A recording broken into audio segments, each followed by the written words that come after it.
పాపం మనమైనా ఒకరోజు ఏమన్నా ఎవరైనా జగన్ అన్న పేరు తలుచుకోరేమో కానీ టీడీపీ పార్టీలో ఒక్కరోజు ఒక్క ప్రోగ్రామ్ చూపించమనండి జగన్ అన్న పేరు చెప్పకుండా చేసిన ప్రోగ్రామ్ పేరు మార్చుకుంటాను నేను కావాలంటే. అంత భయము అంత భక్తి వాళ్ళకు కూడా మన జగన్ అన్న అంటే.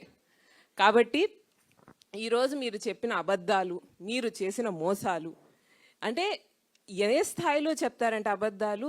శక్తి యాప్ మేము తెచ్చామని చెప్పారు, రకరకాలైనటువంటి పనులు మేము చేసాము, మహిళలకి ఆశా వర్కర్లకు కానీ అంగన్వాడీ వర్కర్లకు కానీ మేము జీతాలు పెంచామని చెప్పడం. అంటే మహిళలకు అర్థం కాదనుకుంటున్నారా, లేకపోతే మీరు మర్చిపోయినట్టు జనాలు కూడా మర్చిపోతారు అనుకుంటారో నాకు తెలియదు.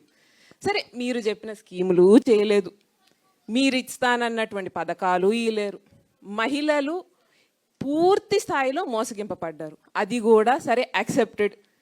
మేము కూడా సరే పప్పులో కాలేసం జగన్ అన్న నిజమే చెప్తారు, చంద్రబాబు నాయుడు గారు అబద్ధమే చెప్తారు అనేది ఖచ్చితంగా తెలుసు కూడా పాపం చాలామంది ఈసారి ఆశపడ్డారు, ఓట్లు వేశారు, దానికి మోసపోయారు. సరే, అది కూడా పక్కన పెడదాం.